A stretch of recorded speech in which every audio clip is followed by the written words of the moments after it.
Bismillahirrahmanirrahim. Rabbi shrah li sadri wa yassir li amri wahlul 'uqdatam min lisani yafqahu qawli. Yafqahu qawli, yafqahu qawli. Assalamualaikum warahmatullahi wabarakatuh. Good morning everyone. Selamat pagi dari Denmark, pukul 3 pagi di sini. Mari kita lanjutkan belajar bersama mengenai rangkuman materi inisiasi kedua dan lebih lengkapnya lagi tentu dalam buku bahan ajar mengenai peluang pasar, kepuasan, loyalitas, dan nilai pelanggan. Mari rekan-rekan mahasiswa, kita belajar bersama. Sudah tampak ya screen-nya. Ini adalah salah satu materi inisiasi utama dari tutorial online.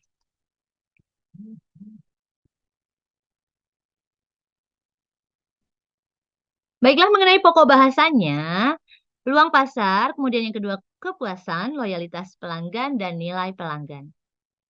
Mari kita pahami peluang pasar. Market opportunity atau peluang pasar adalah kombinasi keadaan dan waktu yang memungkinkan perusahaan untuk mengambil tindakan dalam mencapai sasaran perusahaan. Ada beberapa jenis analisis. Selalunya yang pertama adalah memang analisis. Analisis ini tentu dapat membantu perusahaan untuk mengidentifikasi peluang pasar.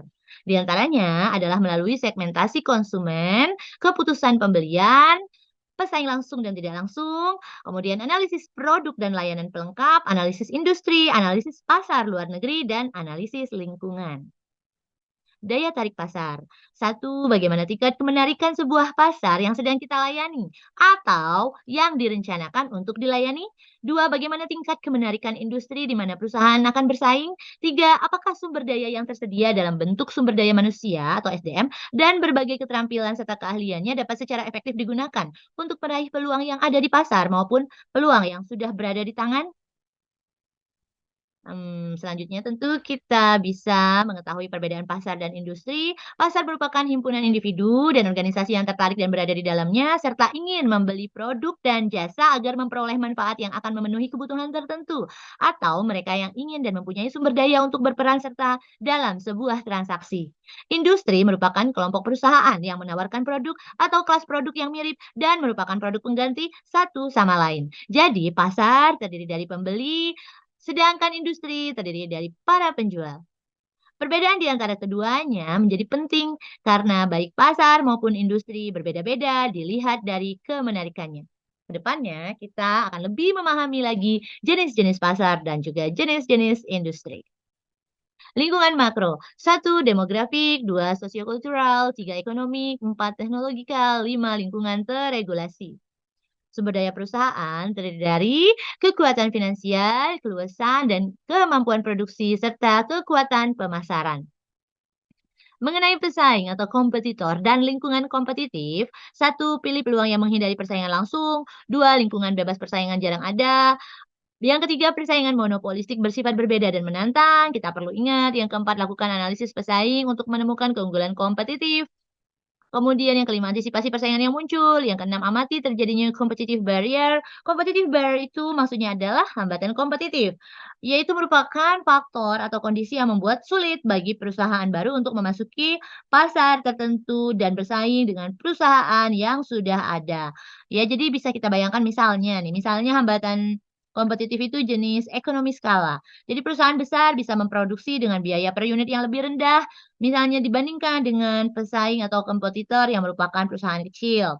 Kemudian ada lagi jenis competitive barrier yang misalnya diferensiasi produk. Jadi ada produk perusahaan yang sudah ada terlebih dahulu, mungkin tentu saja di pasar dia lebih dikenal dan dipercaya oleh konsumen. Kemudian contoh lainnya adalah kebutuhan modal, yaitu investasi awal yang besar mungkin diperlukan untuk memasuki beberapa industri. Kemudian selanjutnya adalah competitive barrier dalam akses ke saluran distribusi, jadi ada juga sulit bagi pemain baru untuk mendistribusikan produk mereka. Kemudian ada juga mengenai kebijakan pemerintah. Jadi, itu dalam banyak hal untuk mendalami materi ini, insya Allah rekan-rekan akan lebih banyak berdiskusi pada tutorial webinar. Yang ketujuh, cari informasi tentang pesaing atau kompetitor, dan yang delapan, isu etika bisa muncul. Yang kesembilan, persaingan langsung tidak tidak selalu bisa dihindari maksudnya. Kemudian lingkungan ekonomi, satu kondisi ekonomi berubah cepat, yaitu kita tahu pastinya sehingga kita perlu beradaptasi juga dengan lebih fleksibel. Dua, terhubungan dengan ekonomi global. Lingkungan teknologi. Dalam hal teknologi tentu berpengaruh terhadap peluang. Transfer teknologi berlangsung cepat. Teknologi internet membentuk kembali pemasaran. Selanjutnya teknologi juga memiliki tantangan dan teknologi serta ada isu etika. Lingkungan politik, nasionalisme bisa menjadi pembatas dalam pasar internasional. Pengelompokan regional menjadi semakin penting. Lingkungan legal. Perubahan pada lingkungan politik seringkali mengarah pada perubahan dalam lingkungan legal dan dalam bagaimana hukum diterapkan dalam sebuah negara. Lingkungan legal menentukan aturan dasar tentang bagaimana kegiatan usaha dilakukan dalam masyarakat sebuah negara. Lingkungan legal bisa membatasi berbagai pilihan yang tersedia, namun juga perubahan dalam peraturan dan hukum bisa membangun peluang-peluang bisnis baru. Lingkungan sosial budaya tentu saja berpengaruh pada perilaku konsumen. Variabel yang membentuk lingkungan budaya dan sosial antara lain adalah bahasa yang digunakan oleh seseorang, kemudian tingkat pendidikan yang mereka miliki, kepercayaan yang mereka anut, jenis makanan yang mereka makan, gaya pakaian yang mereka gunakan, gaya rumah yang mereka diami, dan bagaimana mereka melihat pekerjaan, perkawinan, dan keluarga. Seorang manajer pemasaran yang mampu melihat perubahan secara lebih dini bisa saja melihat adanya peluangan itu dengan lebih cepat dan lebih baik, lebih gesit lagi. Dalam banyak negara, terjadinya kecenderungan ke arah terbentuknya masyarakat multibudaya membuat perbedaan itu semakin penting bagi pemasar. Mereka memerlukan perhatian khusus saat pemasar melakukan segmentasi pasar.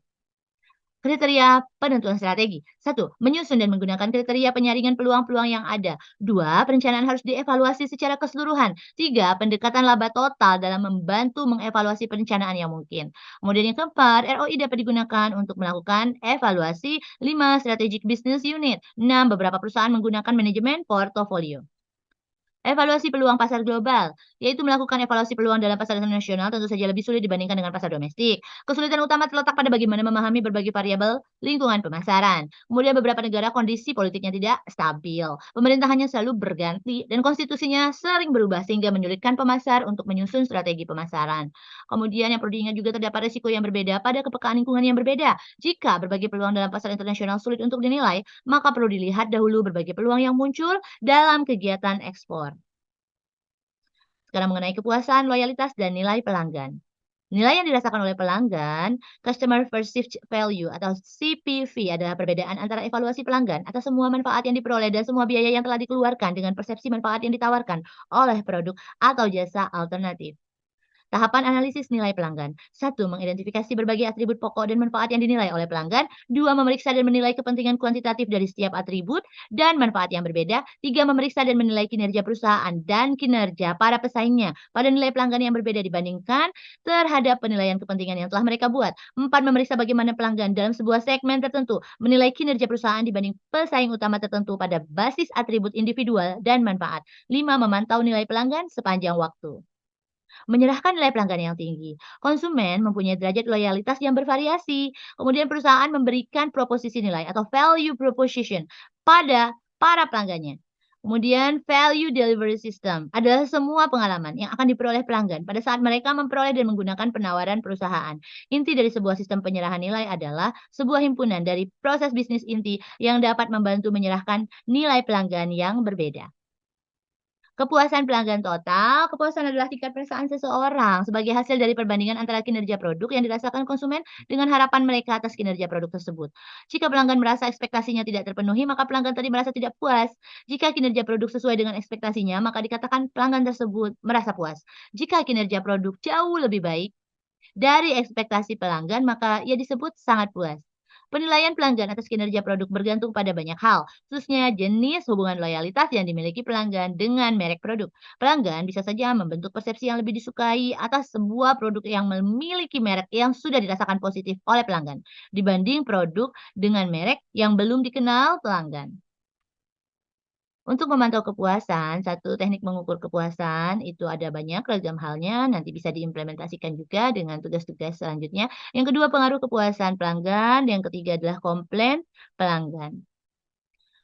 Memupuk hubungan dengan pelanggan tentu saja dari pihak CRM, Customer Relationship Management, kemudian attracting and retaining customers-nya, kemudian building loyalty, memperoleh kembali pelanggan yang hilang itu win backs, dan tentu yang kesemuanya itu paling utama adalah profesionalisme para pemasar, untuk menjunjung tinggi keahlian dalam strategi pemasaran, dan tentu saja goalnya selalu menjaga trust dari pelanggan. Selanjutnya, nanti kemudian bisa menjadi bahan diskusi pada saat webinar atau ketika FGDs, mengapa perusahaan dan pelaku pemasaran perlu menangkap peluang pasar, kemudian apa yang dijanjikan oleh adanya peluang pasar tersebut dan bagaimana kaitan antara peluang pasar dan membangun loyalitas pelanggan. Terima kasih banyak atas perhatiannya. Semoga semakin bersemangat untuk menggali lebih dalam mengenai materi kita kali ini. Misalnya untuk kedepannya adalah menganalisis pasar konsumen dan pasar bisnis, kemudian ada perilaku pembelian pada pasar konsumen dan pasar bisnis, kemudian ada juga pembicaraan kita kelak tentang strategi pengembangan produk dan keputusan harga, mengenai produk, mengenai pengelolaan jasa, strategi pasar, dan lain sebagainya. Semoga masih tetap excited dengan materi pada mata kuliah ini. What Philip Kotler said about marketing? Marketing is the creative use of truth. Jadi masih ingat bahwa Philip Kotler mengatakan bahwa pemasaran adalah penggunaan kebenaran secara kreatif. Jadi pemasaran adalah pekerjaan rumah yang kita lakukan selalu sebelum kita memiliki produk. Baiklah rekan-rekan, saya Sri Yusriani atau Kak Sarah. Semoga senantiasa dapat bermanfaat dalam knowledge sharing kali ini. Semoga rekan-rekan selalu tetap bersemangat, berprestasi. Stay healthy, have a great week. Semangat belajar, dear rekan-rekan mahasiswa. Semangat berprestasi. Stay smiling, stay healthy.